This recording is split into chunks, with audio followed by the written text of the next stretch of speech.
Hey, it's STACEYHEINY, your holistic nutritionist and plant-based coach. I'm so excited to have you here. It's another episode of the Urban Pharmacy podcast, and I'm thrilled to tell you about today's guest. It is Ocean Robbins. Now, before I get into his bio, I want to remind you that the doors are open for Holistic Wellness Society, my membership community that is going to help you thrive and reduce the overwhelm of holistic and plant-based living. I provide resources, weekly live trainings, and mentorship and support for you to be able to not just survive, but to thrive and feel well in your body again, to take back your health and to really become that woman that you want to be. Now, let's get into today's guest, Ocean Robbins. Ocean is somebody who I've known about for years and years. One of my good friends handed me his father's book over a decade ago called Diet for a New America. And from that point on, my perspective was changed. Ocean Robbins is the CEO and co-founder of the 500,000 plus member Food Revolution Network. It's one of the largest communities of healthy eating advocates on the planet. He has held hundreds of live seminars and events that have touched millions of lives from 190 nations. Ocean is founder and was director of the nonprofit Yes, which has led transformational events for 650,000 leaders in 65 nations. He's a recipient of the National Jefferson Award of Outstanding Public Service, the Freedom's Flame Award, the Harmon Wilkinson Award, and numerous other honors. Ocean has served as adjunct professor for Chapman University and on the boards of Friends of the Earth, Creating Our Future, Tipping Point Network, Turning Tide Coalition, and many other organizations. Ocean's grandfather founded Baskin Robbins, and his father, John Robbins, walked away from the family company and ice cream fortune to write bestsellers, including Diet for a New America, and to become a renowned health advocate. And now Ocean is on a mission to transform the industrialized food culture into one that celebrates and supports healthy people and a healthy planet. And he's inviting you to join the food revolution too. You can get all of the links down in the show notes to join the Food Revolution Network member program, and you can learn more about the books and stuff that we're talking about. You're also going to get the chance to learn about the certification program that I just completed called the plant-based coaching certification from the Food Revolution Network, which I was thrilled to go through, and you'll hear more details about that. Hopefully, you'll consider getting certified yourself someday. All right, without further ado, here's Ocean. Okay. Ocean Robbins, welcome to the Urban Pharmacy podcast. I'm so thrilled to have you here. And I'm thrilled to be with you. Thank you for the opportunity, Stacey. We were just chatting momentarily before this conversation, and I honestly think, Ocean, that I have been in the food revolution or the summit. I've been following the summits since day one. And I've been living a plant-based life for like 14 years or so, or 15, I don't know, maybe it's longer than that. And you guys started these summits, you said in 2012, right? So right now It's 2023, and that was 11 years ago. And I will tell you what, the Food Revolution Network has been such an integral part of my journey to be able to pull everything together cohesively in terms of living this lifestyle. And I am so thankful for it. So before anybody who's listening to this podcast moves on with their day or moves on with this podcast, please go follow the Food Revolution Network, get on their mailing list, and I'll tell you what, their marketing is amazing. So you will be notified about all of the summits and everything that comes up. And you need to get plugged into the Food Revolution Network because the information is invaluable and it can be completely life-changing. So I just needed to say that before we go into everything, because I'm just very thankful. So I want to say thank you. Yay, thank you. So glad to be with you. And, really, I started Food Revolution Network with my dad and colleague, John Robbins, in 2012. But my family's been obsessed with healthy food for my entire life. Yeah. Rather famously, my dad walked away from Baskin Robbins, and my dad followed his own rocky road and wound up moving with my mom to a little island off the coast of Canada where I was born in the middle of the woods. And, you know, they were practicing yoga and meditation for several hours a day, growing most of their own food and naming their kid Ocean. And, so food's been a big central theme in my life because my parents almost named me Kale, by the way. But the opportunity for these last 11 years to launch Food Revolution Network with my dad and now reach, almost 1 million people, with our message of health and ethics and sustainability is just such an incredible privilege. And thank you for being a part of this revolution and spreading the word about it. So grateful for all the people who are joining us and saying enough is enough to toxic food. Let's create health. Let's make food the foundation of healthy lives and a healthy world. Yeah, and it's more than food, and we're going to get into that too. And I'm just, you gave a little just brief, you just gave a little of your biography, but to kind of backtrack, Ocean's dad was the son, right, of Baskin Robbins. And instead of being handed the golden platter cup of ice cream and moving into the family business, he decided that he was going to do things differently and change the world one day, one person at a time. And I wanted to ask you, this is one of the questions that I wanted to ask you. I mean, you just told us that instead of following the family, the business, he moved away to an island with your mom, and you grew up organically and watching your parents do yoga and living this natural, hygienic life, if you will. And it's really cool. So I wanted to just ask you, what was that like for you? What was it like? I mean, did you have anybody that you hung out with as a child? Like, tell me those things, because we have a son, he's 6 years old, and you know, this lifestyle, like I'm pretty, we have a farm, we grow organic food and we sell it at the farmer's market, and we're a little bit of outliers, you know? Yeah, absolutely. I mean, we definitely were outliers when I was a kid. One of the hazards of living in the middle of the woods 3 miles from the nearest neighbor is that it is tough to have a social life. And I had like one friend in my first 4 years who, was a few miles away, and we would literally meet each other on the dirt road, walking to each other's houses sometimes, at the age of 3, 4 years old. When I was 4 going on 5, my family moved to the Victoria City in Canada so that I could have a school to go to and learn about social skills. And I definitely was a bit of a renegade in that environment because I was very passionate. I was raised to think deeply about things and had a lot of conviction, and sometimes that showed up through what I think my peers experienced as fundamentalism. So I remember at the age of 7, going through all of my friends' lunch boxes at school and interrogating them. If any of them had meat, I would insult them for, murdering animals. And I actually wound up getting in a fist fight with my best friend Damien over the contents of his lunchbox. I asked him if he believed in the death penalty for murder, and then informed him that his roast beef sandwich then maybe should give him the fate he said people should get for murder. And, I ended up, by the end of that altercation, his sandwich was in the garbage and I was in the principal's office. Yeah. And I got to think long and hard about the fact that I was supposedly advocating for compassion, and here I was getting in a fight with my best friend over what he was eating. And so my dad had a good talk with me, and, over time I learned to be a bit more diplomatic. I think that all of us have to struggle sometimes with how to be true to our convictions and our values in a world that often doesn't honor them or align with them.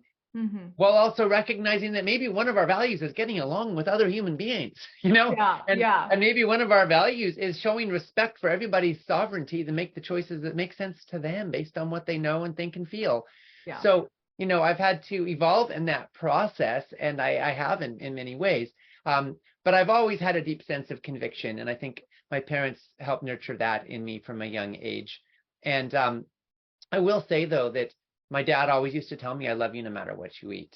And Aw. I think that's a really important message for parents to convey because, you want to help your kids to have the best possible values and make the best possible choices.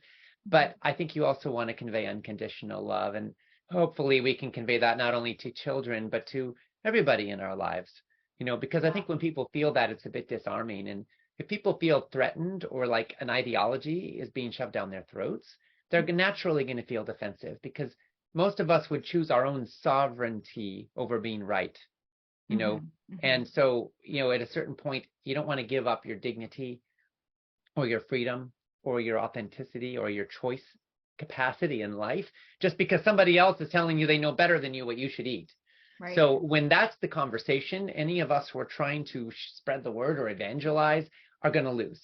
But if we can come from a place of respect for everybody and just wanting to help people get what they want out of life, that's, I think, the best way to help spread the word if you want to let people know that the standard American diet leads to the standard American diseases and that something better is possible. And that's kind of what my life is about now. Yeah. So that brings me right into the question of what is the Food Revolution Network and why did you guys start it? What's the mission? So Food Revolution Network's mission is healthy, ethical, sustainable food for all. And, my dad, as we referenced, is a best-selling author. He wrote a book called Diet for a New America that came out in 1987 and really helped change the food landscape in the United States and many other countries. In the 5 years after what we call DNA came out, industrialized beef consumption in the U.S. dropped by about 20%. And I'm not saying he was the whole reason for that, but there was a cultural zeitgeist of that moment, and my dad's book played a critical role in that, in helping us re-examine our relationship to what prior to that was seen as the all-American food. And the movement has continued. And in 2012, I joined with my dad to start Food Revolution Network because I really wanted to help it reach a whole new generation, a whole new era. My dad's books had sold millions of copies. But I could see the handwriting on the wall. The books weren't necessarily going to be growing as the internet was spreading. We had to find new tools. And so, we launched Food Revolution Network to see if we could reach as many people as possible online. And, we've grown to over 900,000 members now in every country on earth that has a free internet. And, our goal is to change the way the world eats, quite frankly. We live in a toxic food culture. And we call ourselves Food Revolution Network because we're not just about trying to help make people have food that's a little bit less bad. We want to actually fundamentally reinvent the way we grow food, the way we process food, the way we prepare food, and the way we consume food so that it can be in alignment with our well-being, so that it can help us have more joy and more pleasure and more vitality and more longevity and the energy we need to do what we were born to do. It breaks my heart how many people are suffering right now from chronic disease, from feeling like crap, and think that that's normal and don't realize it's a symptom of the modern diet and lifestyle. If you drive your car into a brick wall, the death certificate might say impalement by brick wall, but we all know really the cause of death was bad driving. Well, in a similar sense, if you eat the standard American diet, you may come down with heart disease, you may come down with Alzheimer's, you may come down with cancer, you may come down with type 2 diabetes, you may suffer with obesity, but these are all actually symptoms. The real cause of death, the real cause of suffering and misery is diet and lifestyle.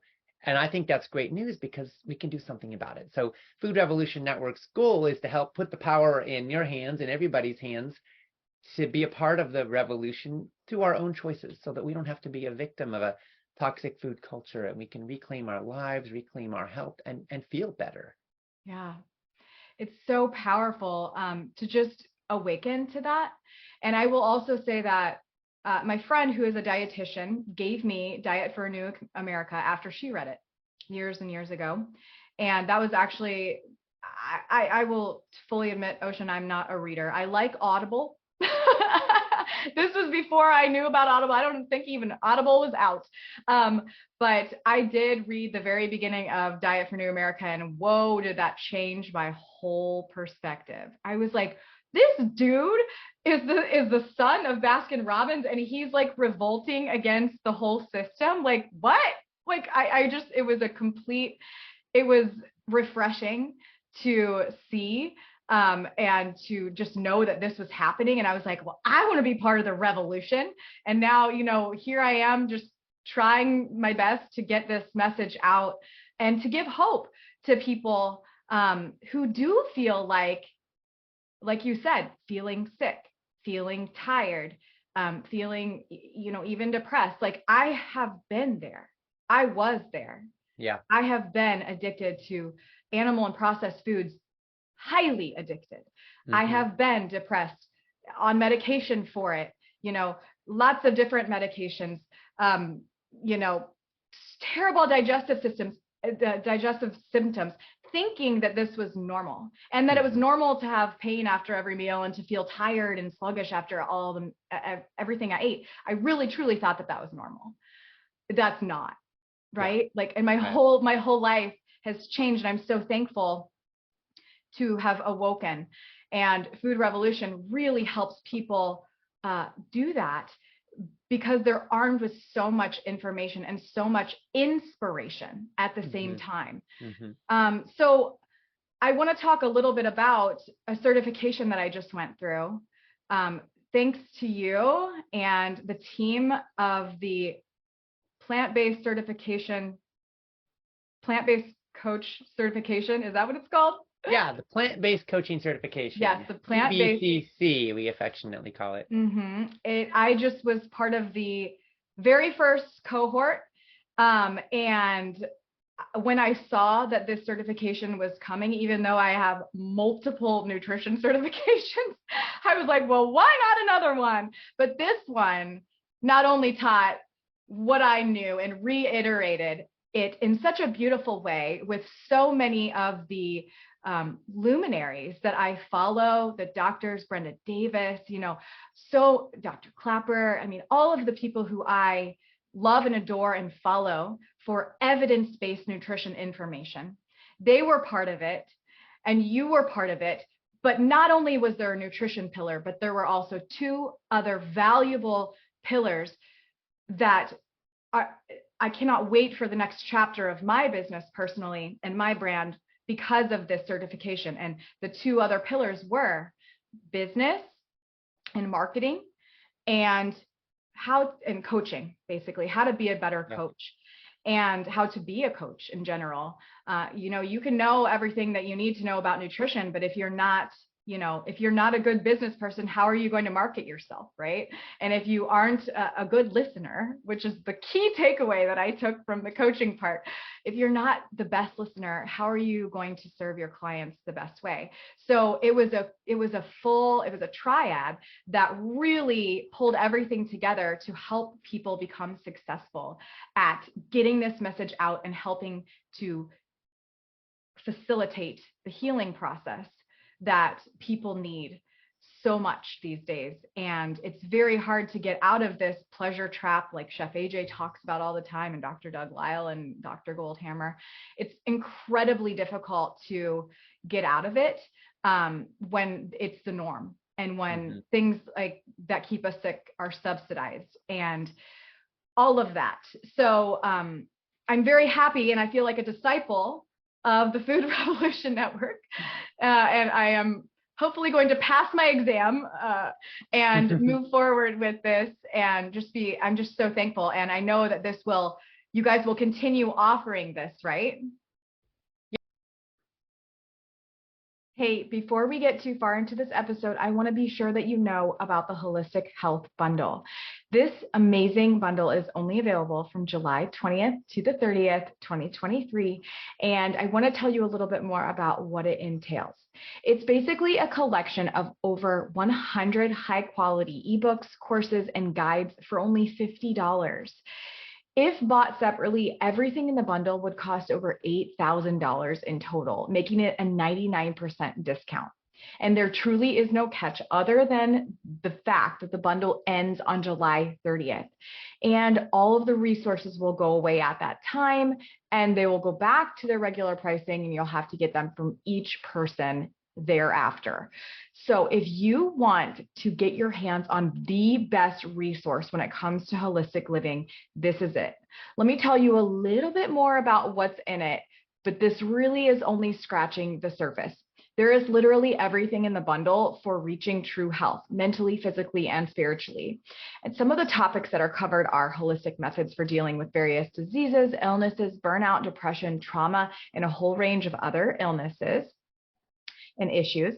Doctor-approved detox formulations with proper drainage, cleansing, and recipes, growing medicinal herbs, making a materia medica using healing plants and nature's superfoods safely and sustainably.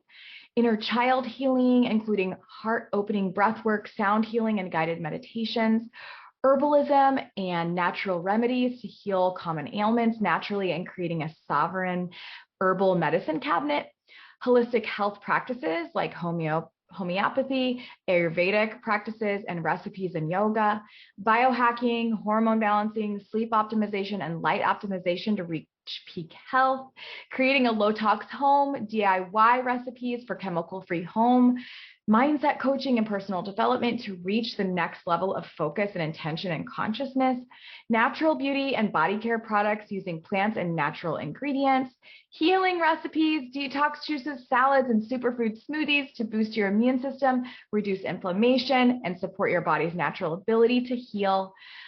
Holistic pregnancies, postpartum practices, cyclical nutrition and exercise, and holistic health guides for your little ones.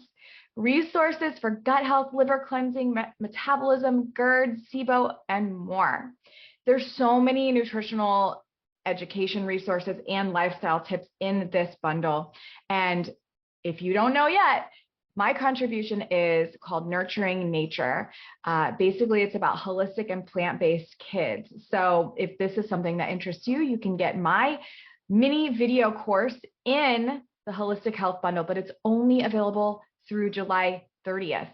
So what you're going to learn is how to stimulate the body's natural ability to heal. You're going to identify and learn about how to grow healing plants to make your own medicine garden.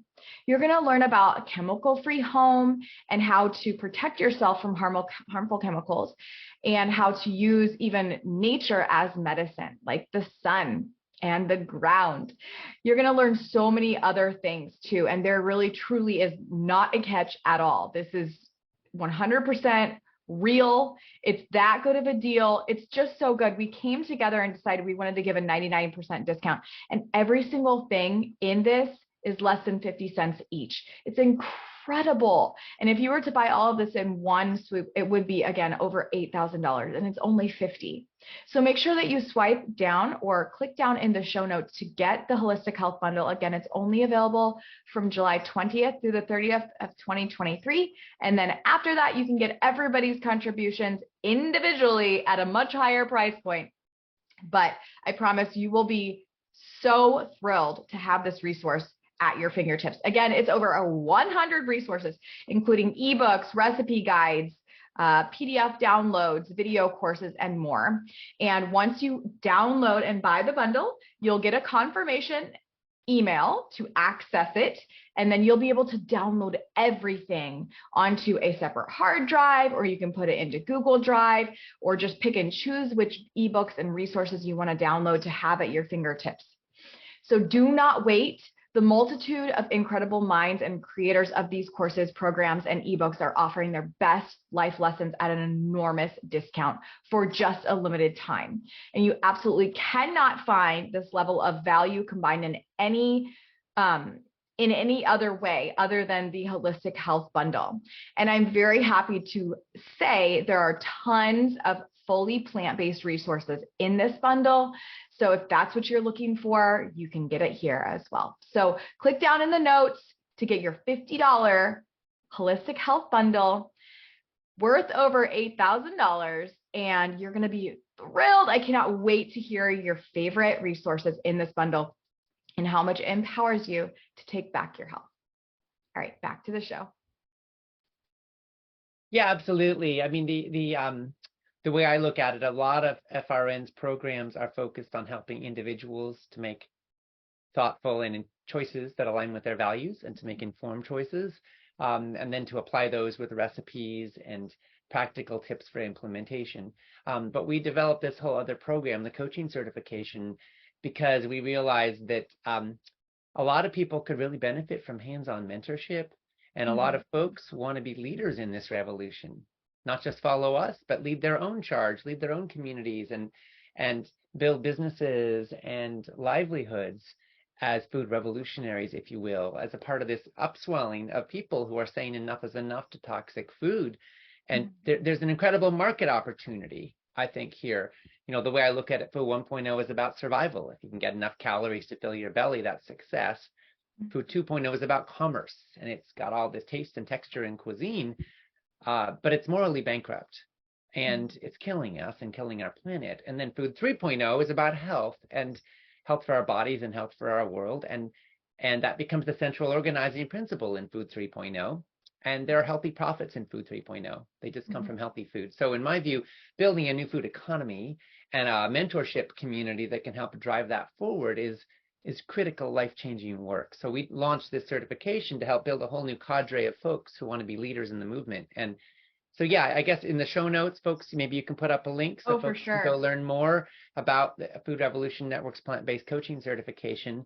Depending on when you're watching this, we may be open for enrollment right now, or if not, you can sign up to learn more about it later, whenever we next do open for enrollment. But we're planning to make this a major feature of our work in the years to come.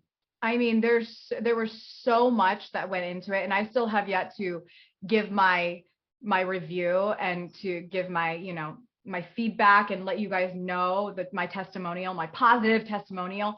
I mean, if you are listening to this and you are already living this lifestyle, you're super interested in this lifestyle, you want to be a coach, you're looking at different nutrition programs, you don't know which one to take. I've gotten multiple messages from friends that want to take nutrition certifications. They want to know what I've taken. They want to know what would be best for them. They just want to help people. And I will tell you, out of all of the certifications that I've taken and, like the programs and everything that I've done, the Food Revolution really put it together so well. And it's not just one person teaching it. It's a whole collective. And it's incredible. All the people that you're going to be exposed to help you grow, to help you market, to help you share this message, and to help you know all the scientific evidence to support a healthy human body and help to save the earth at the same time and to live kindly. It's just so comprehensive, and I have so much information that I still need to digest and take in, but it is packed, and you guys will be very thankful if you get on that list to either learn more about it if it's not open right now, or to just go for it and to sign up, because it's so good. So I want to talk now about I actually fielded a few questions from some followers, but let's get into one of them. And it is how to be an influence to others who are sitting on the fence with climate change, animal agriculture, and health. So I'm guessing with that question that we're talking about moving towards a plant-based lifestyle, because clearly animal agriculture is impacting climate change and it's impacting health, and not in a good way for the most part. So those are two different audiences, though. I'll say that some people are very motivated by concern for the planet, and a lot of people are going plant-based for that reason, especially younger people. A lot of young folks think they're going to live forever, or just, most of us don't really realize we're going to die until some wake-up call happens at some point in our lives. But a lot of young folks are very concerned about the fate of our planet and what kind of world they're going to inherit. And when they hear about studies saying that, Florida is going to be underwater in a generation or two, and New York City, and, that we are on this irreversible path towards, potentially billions of people being unable to grow food on planet Earth, that hits them hard, because they're going to live long enough to see those consequences. And so a lot of folks are taking action from that and realizing that our food choices have a huge impact. The United Nations is telling us that it's pretty much impossible to hit any of our climate targets without radically changing what we eat.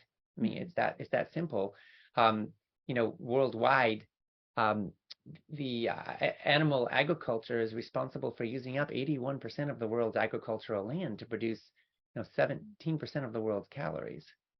So, if just theoretically the world went vegan tomorrow, we'd free up an area of land equivalent to all of the US, the European Union, Australia, and China combined. And so, by eating lower on the food chain, we can save resources that can go to be rainforest again, right, and that can sequester carbon, that can be used for wind farms, that can be used for all sorts of things, because that land becomes available. And so our food choices have a huge impact in terms of saving land, water, topsoil, and helping sequester carbon out of the atmosphere. So for folks who are interested in the planet, it's actually not a big jump to say, okay, eating lower on the food chain is the most powerful thing we can do. It's more powerful than not driving. It's more powerful than not flying on airplanes. It's more powerful than having solar panels on your house. And maybe we want to do all those things too. But food is the biggest single driver any of us can move. And of course, we also, because food is social, we influence other people. So if someone's on the fence but is caring about the environment, I'd like to talk about that. And if you go to foodrevolution.org, you can find lots of articles on our website that kind of lay out these facts and look at that information.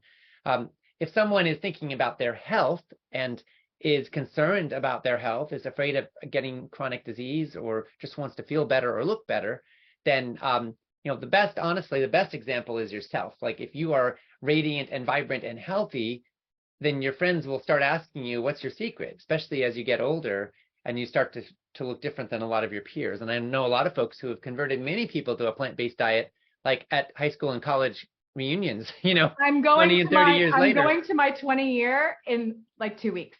I'm so excited. Awesome. So cool. Yeah. So, those things can be really cool. But, it's at the end of the day, you can lead a horse to water. You can't make it drink. Giving people information or letting people know your story. Like, I feel great and I'm so excited, and, don't come off like a multi-level marketing salesperson, though, like, hey, can I tell you about this? There's that old joke, like, don't do the lunchbox thing. Right. There's that old joke, like, how do you know if someone's a vegan? Oh, they'll tell you. Oh, they will. I know. I've totally done it. I've done it, I will admit. Yeah. So, learning how to be respectful and spacious, and at the same time, like with loved ones, especially when we get closer, having conversations like, wow, I love you, and I noticed that you've been suffering with this condition or whatever. And, I was just doing some interesting research on that topic recently, wrote an article about that, and I heard about some pretty amazing studies on food and that condition. Do your research, find the articles, right? Say, would you like me to share what I found, right?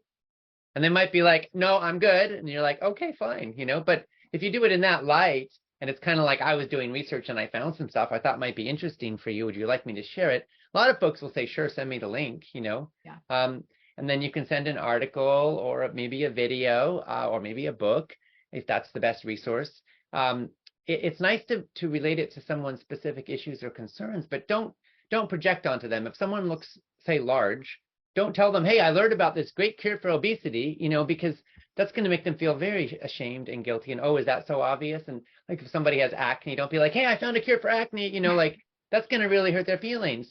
So be respectful and conscious, but also share. If they ask, if they confide, how are you doing? How's your health? How is your body holding up how are the years treating you? You can ask questions and then be there for them. Listen to what their concerns are, and then see if you can help them solve their problems, in a loving, respectful way, if they want that. But it's always nice to ask permission, like, hey, I found this study. Would you like me to share it with you? Or I've been doing some research on that, or I'm a health coach, and as it happens, I get to help people resolve a lot of problems, including some of the things you just talked about. But I also want to be super respectful. We're friends first, Right, so right. I don't want to put anything down, shove any ideology down your throat. But I did have the thought, gosh, maybe I could be useful. Would you like to talk about that? Do you want to hear more? So those are things that you could share that are, just being respectful and gracious.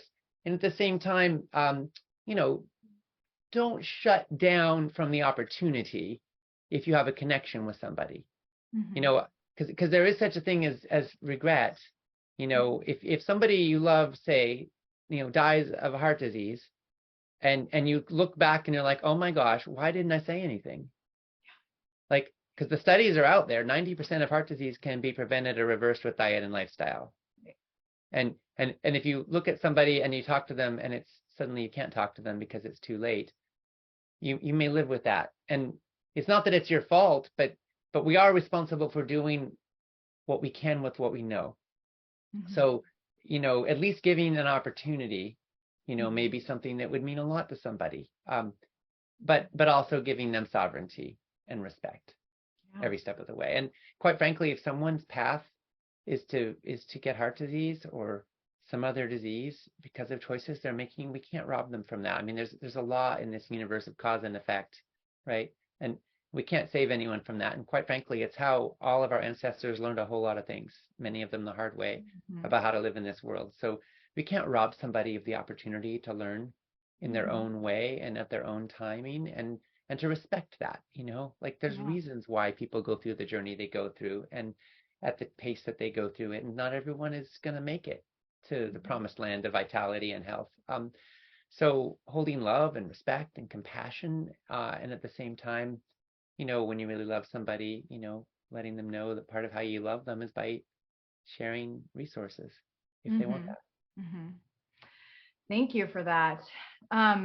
Okay, so the next question that I had from a friend is, what are your thoughts about lab-grown meat? It was just legalized as of this recording recently. The USDA just approved lab-grown chicken in certain settings. You know, here's the thing. There's sort of three reasons why people go plant-based: their health, the environment, and animals. Yep. And from an animal perspective, there's no doubt lab-grown meat, no factory farms are involved in its production. And so People for the Ethical Treatment of Animals has come out as a big supporter of lab-grown meat because their passion is getting animals out of factory farms and seeing humans treat animals with respect. And lab-grown meat contributes to that cause, right?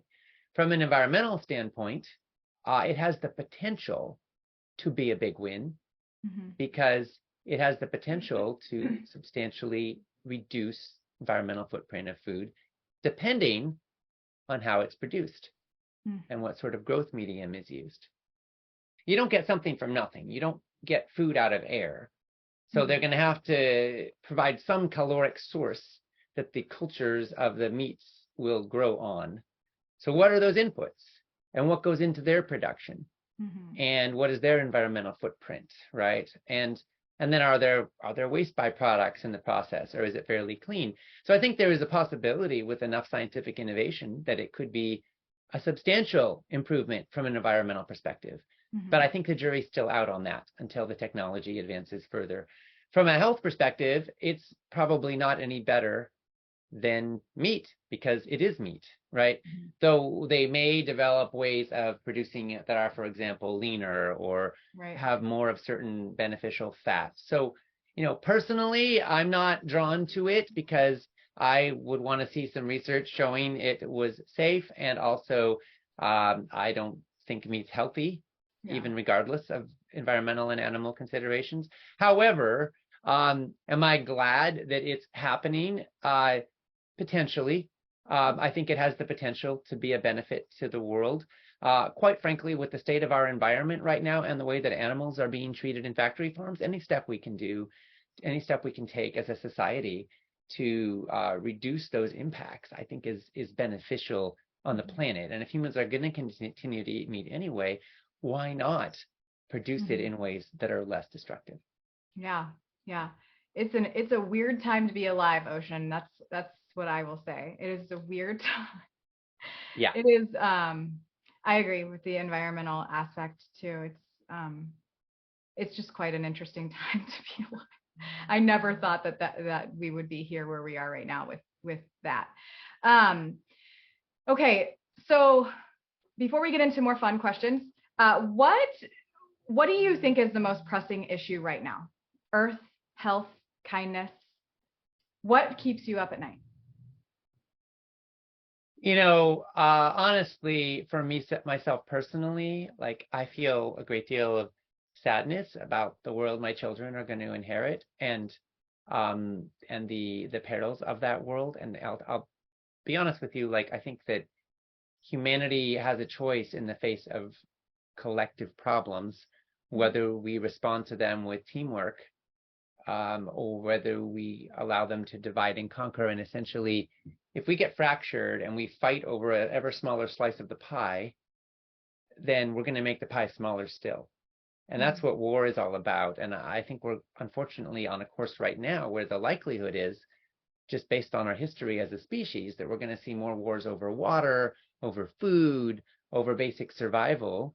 And of course, any one of those could blow up into something much bigger, because there's so many guns and bombs and so much violence in the world. And as long as nations continue to spend huge portion of their wealth and their financial resources on military, we are going to, as a species, have less and less resources available to deal with the really big problems we face when it comes to climate change. Yeah. Because climate change, if you get a fever, your temperature only goes up by a few degrees, you feel like crap. Go up about 7 degrees, you could die. Maybe 8 or 9 degrees, right? Like somewhere in there, there's a threshold. Well, it doesn't take that big a shift to completely throw our ecosystems out of whack. And suddenly we have droughts and deserts in places that billions of people live. And then in other places we have floods and monsoons. The environment is very finely honed, and all of the ecosystems have been built around that. So for me, the concern is like, what's going to happen to future generations, and how will humanity respond to the almost certain crises we're going to face? And I feel scared about that. And I think as a dad, I want to feel like proud of the world I'm giving my kids. And when my kids look at me and ask me questions, like, is there going to be water to drink, in the Middle East? And I'm like, probably not. And they're like, what'll happen to all those people? And I'm like, well, they'll probably be refugees, like the people in Las Vegas and the people in Phoenix, Arizona, and then like the people in Florida and New York when those go underwater. So that's what we're headed towards. And like the other thing that keeps me up at night is realizing we can still have time to do so much about it.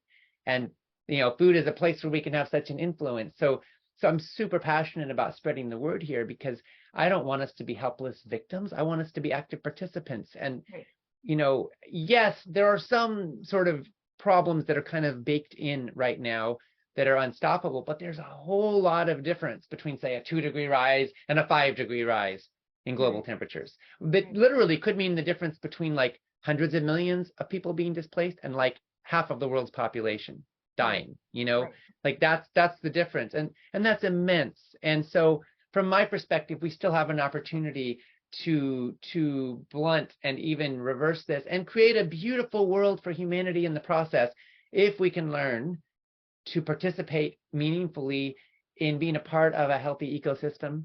And if we can, as a species, find some way of cooperating to solve what is inherently a collective problem. I used to imagine when I was a kid that maybe if aliens attacked from outer space, the whole world would unite to fight off the attacker. Well, now we've got a collective problem that's threatening our whole world. So far, humanity is not showing up. We're acting like, hey, aliens, you go bomb them and we'll be okay. We're acting like we're not on the same team. And ultimately, that's a path towards destruction.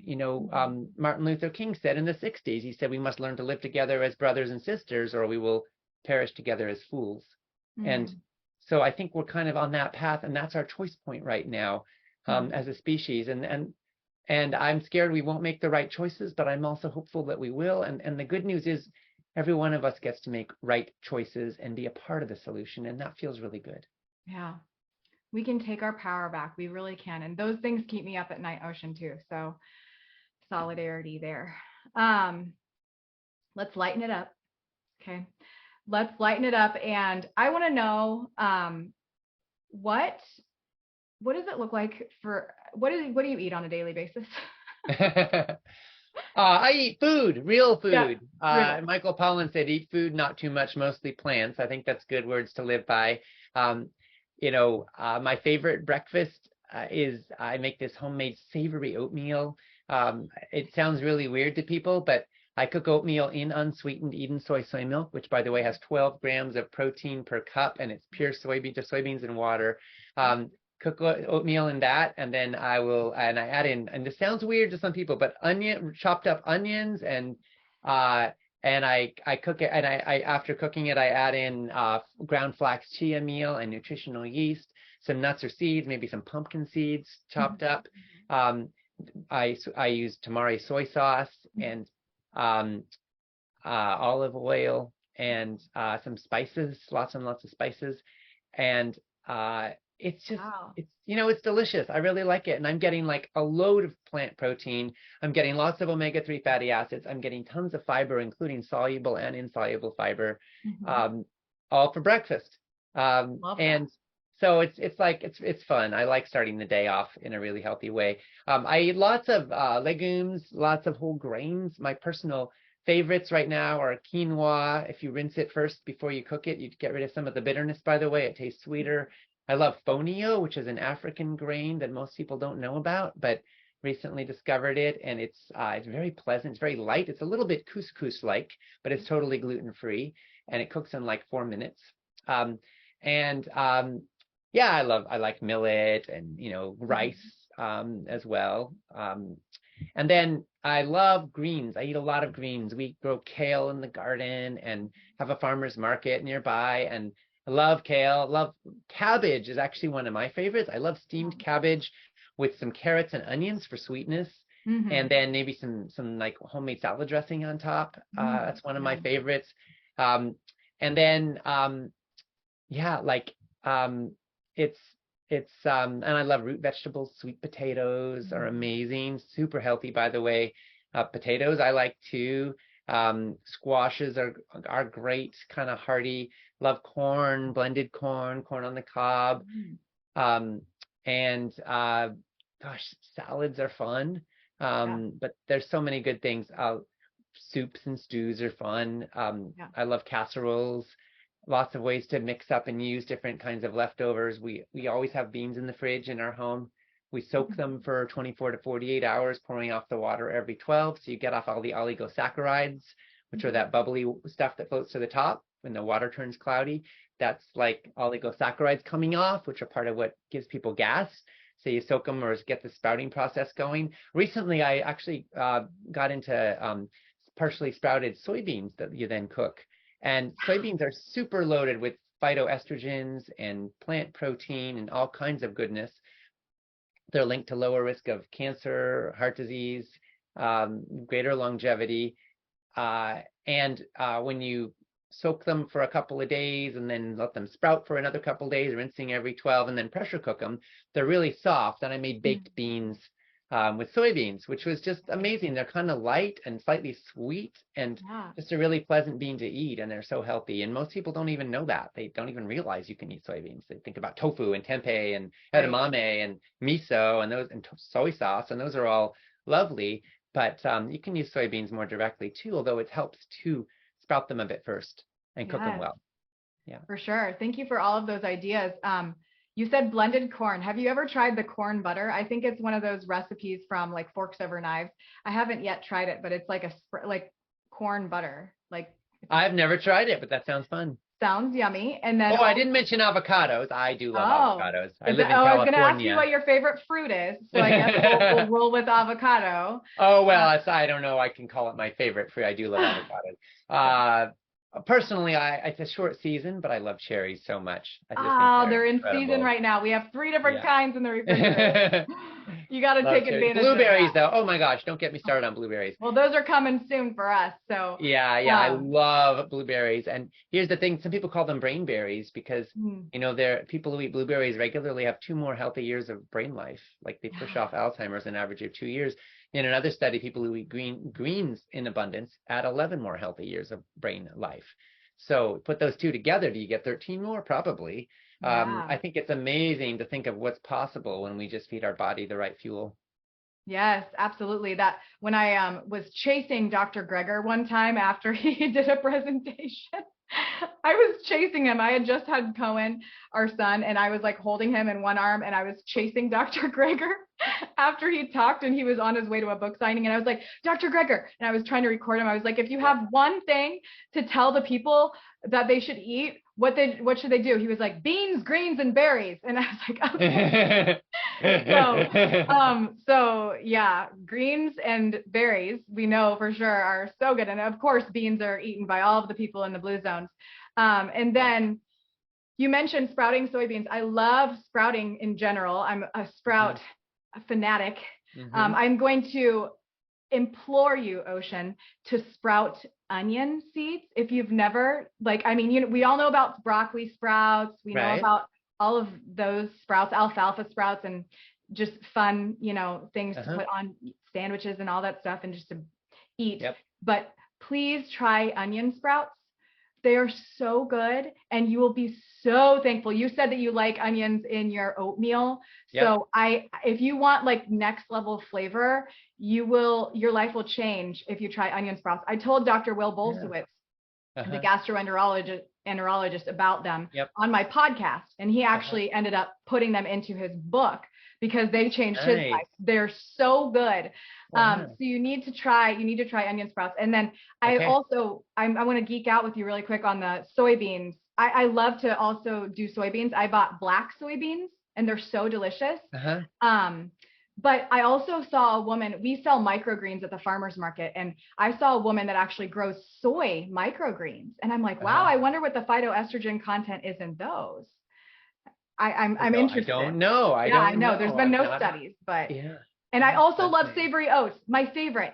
So good. I love doing shiitake mushrooms with Swiss chard and cherries, tart cherries. It's a very interesting combination. So good. Wow. Just delicious. Okay. I had to geek out about food real quick there. Nice. Tart cherries have health benefits that are not even found in regular cherries, by the way. Yes, the tart. They're a little harder to obtain fresh, depending on where you live. I get them frozen. Yeah, nice. I get them. Or we will travel. We will travel up to Michigan from Indiana and get the Montmorency tart cherries and put them in our chest freezer. Nice. And so, just a good tip for everybody watching or listening right now. Fresh foods are great if they're local. But from an environmental standpoint and from a health standpoint, frozen is actually often less resource consumptive because there's no waste involved. Things can be picked at the peak of ripeness and the nutrients are kind of locked in. So you get things that are actually pretty darn fresh and nutritious from frozen. And while, of course, there's resources involved in keeping them frozen, there's also a lot of resources involved in keeping perishable refrigerated foods cold. And then a lot of waste. Typically half of the produce that we might buy in a market doesn't make it to us. Because it dies somewhere along the way. Whereas with frozen, you're only going to thaw it when you're actually going to use it. So there tends to be like you're cutting out that 50% waste in the food stream. So, and it's often cheaper. So a lot of people ask me, is it okay to use frozen? I'm like, yeah, it actually might be better in a lot of cases. Obviously, if you've got it in your own backyard fresh, that's the best, right? Or in a farmer's market or a CSA. But frozen can be good stuff too. Heck yeah, we definitely rely on frozen food, and no shame there. I love the taste of it. Okay, 2 last questions.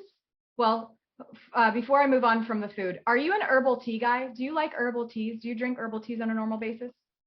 I do like herbal teas. I like their health benefits, and I drink them with some regularity. I'm not a everyday herbal tea drinker, but I am a fairly frequent herbal tea drinker. Honestly, I like green teas a little bit more because I'm so impressed with the health benefit of matcha and green teas. So I tend to have that, and even black and oolong and others. And I personally enjoy the caffeine too, but I make sure to have it earlier in the day. The slot for herbal tea would generally be for me when I'm socially hanging out with people. I often like to pour up a cup of tea, and especially if it's in the afternoon or evening, I'm not going to want to be drinking any caffeine. So that's when it tends to fit into my life. Love that. Have you heard of sencha tea? Yeah, I think so. That's made from the tea plant, right? Yes. So sencha is actually higher in catechins than matcha. It's just going a little bit differently, and they actually expose it to the sun. A little bit earlier than matcha. So yeah, I interviewed a woman whose husband used sencha alongside some other modalities for his cancer, and I learned about how it's even better, a little bit better than matcha. Right. So I was blown away by that. Now, what is the future of the food revolution? What do you guys see and envision for the next 10, 20, 50 years? Well, for the revolution as a whole, as opposed to the organization Food Revolution Network, both. Either. You know, I want to see an end to factory farms. Yeah. I want to see, you know, plant-based protein sources taking the market by storm. I think there's a lot of resources being developed right now for different ways of farming that are more sustainable and less resource intensive. And so I think that we're going to see some technological breakthroughs that are going to be critical to feeding humanity, because we're facing some technologically driven crises. So we're going to need some technological breakthroughs to find our way through that, unfortunately. A lot of us back to the lander people just want to see us be more natural. But I think humanity is at a point where in order to feed 8 billion humans and counting, and in order to deal with the onslaught of climate change, we're going to need technological breakthroughs too. So I think that's going to happen. I think humans are going to respond. I just hope we respond fast enough, you know, because there's a long time lag between the impact of our choices being felt. And that's true with food too, by the way. Like it's not like you get a heart attack one day when you eat, you know, French fries and a burger. But if you eat enough French fries and burgers, eventually you're going to have an impact you didn't want. And so I think that my hope is that humans can sort of learn before it's too late what's at stake, so we can make wiser choices that are in our own best interest. And I do think that's happening, that more and more of us are spreading the word and inspiring people to be the change. So my hope is that soon enough, humans can stop arguing about things like whether or not climate change is real, or whether or not whole foods plant-based diet is helpful, and can start just focusing together on finding creative solutions using marketplace, using social peer pressure, using education, maybe using government policy intervention, all of which can conspire to help us act in our own best interests. So, you know, that's where I see us going. And I think the food world is changing fast and often in good ways. I think more and more, even major brands are making shorter ingredient lists, trying to get rid of toxic chemicals instead of adding more, and starting to move away from added sugars. Americans are starting to eat less sugar than we did a few years ago, less sugary junk food cereals, you know, less candy. We're moving in that direction, and we could go a lot further and a lot faster. We're starting to see some healthier sodas come on the market that still give people that fizz and mouthfeel, but that don't have all the junk and even have added fiber and other good things in them. So I think there's movements that are taking root, and I just hope we can accelerate them and mainstreamize them really, really fast.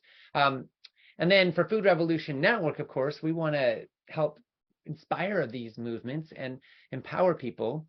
So, you know, our goals are, in the next few years, we want to offer more courses and more films and more summits and more resources and more coaching certifications, for sure. We also want to get involved in advocacy in systems change, so that we can promote campaigns like getting produce prescriptions legal, so that doctors can prescribe fruits and vegetables to their patients, and insurance companies will pick up the tab for people who have diet-related conditions.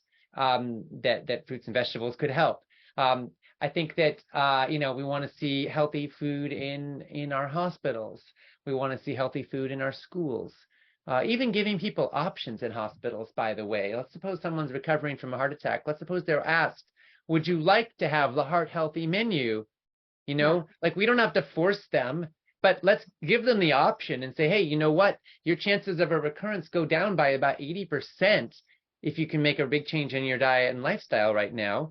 Would you like today to be the first step while you're in the hospital to have a heart healthy menu? 2 sentences. You could change somebody's life with that question, right? So that's just an example. So, you know, we want to see changes in all these areas, and some of that, insurance companies have power, hospital chains have power, government forces have power, consumers have power, doctors have power. We want to help liberate that power so that people can act in their own best interests. And, you know, we want to see routine use of antibiotics banned from factory farms. And, we want doctors to learn about nutrition in medical school. And we've got strategies for all of this. So, hopefully we'll have the resources and help to build movements that can move some of this stuff forward so we can create systemic change. Because, our mission is healthy, ethical, sustainable food for all, not just for the elite few. And part of how we get to the for all part of that is by focusing on historically marginalized populations. In particular. And I do think that government and institutions have a role to play in that kind of outreach. But I think consumer advocacy groups and activists like all of us can play a part in tipping the scales and helping level the playing field so that it gets easier for folks to do the right thing and make healthy choices for their families. Thank you for that.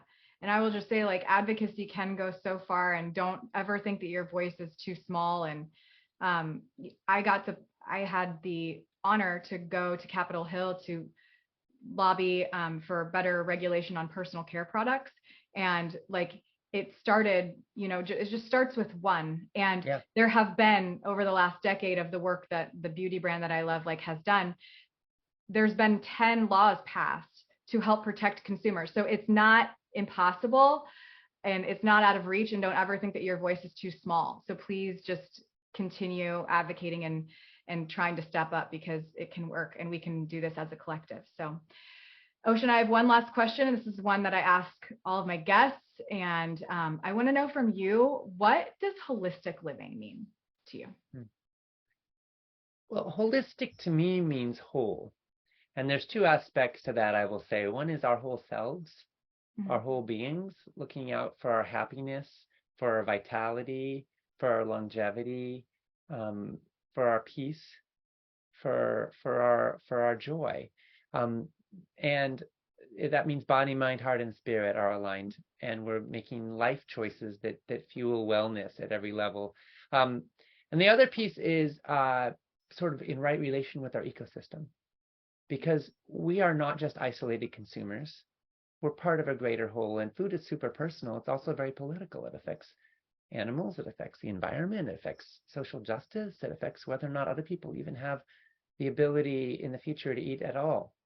So when we eat lower on the food chain, we're able to be more harmonious participants in the web of life. When we eat more organically grown food, more local food, more sustainable and fair trade food, we participate in a world where there's less pesticides, where there's less exploitation of farmers and laborers. We participate in a world where animals aren't tortured in factory farms and children aren't forced into slavery in things like the chocolate industry. So when you move towards more fair trade and make choices that align with whatever your values are, it's amazing how good it can feel to be part of the solution. So holistic living to me means living in right relation with the whole of ourselves and the whole of our world. And it also often means moving away from industrialized factories as the source of our nourishment, and moving more towards sourcing in the earth and sourcing in human beings for love and connection rather than things we buy. A lot of us are filling gaps of feeling powerless through things we buy all around us, that maybe create temporary pleasure but long-term create an addictive cycle towards stuff, as if that's how we get joy and happiness and peace and fulfillment, is from buying stuff. And that eventually leads to credit card debt, and it leads to a deep soul aching emptiness. So I'm interested in how we can be holistic by tending to the real sources of joy. The things that make us the most happy, like love, are not something you can buy or sell. They come from who we are and how we live and the relationships we foster. And health isn't something that comes from the doctor's office or the drugstore. It comes from the choices we make and the way we live. Medicines may be able to help us deal with symptoms, but the only way you're really going to get healthy is with cause, and that starts with food and lifestyle. So holistic to me is about rooting in the real sources of joy and health. Oh my gosh, so good. You always have the right words. Every year in the summit, you're just like, these words just flow right out of you. It's like your entire being is just oozing out. So thankful for it, Ocean. Thank you, Stacey. You are so incredible. And I'm so grateful that I got to spend this time with you. I truly this is just a pivotal moment. So thank you so much.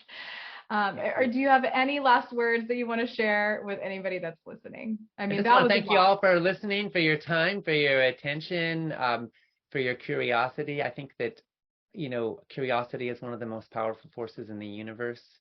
And when we're learning something, we are capable of doing better and growing and evolving. And I think evolution is absolutely critical to our prospects for survival as a species. So thank you for being a part of the evolutionary impulse of humanity and of your own life and highest well-being. Because together, the past doesn't equal the future. Together, we can create a bright and beautiful future that's worthy of our spirits and our dignity and our love. And it starts with learning and discovery and curiosity and implementation. So Stacey, thanks so much for having me on. Thank you, Ocean.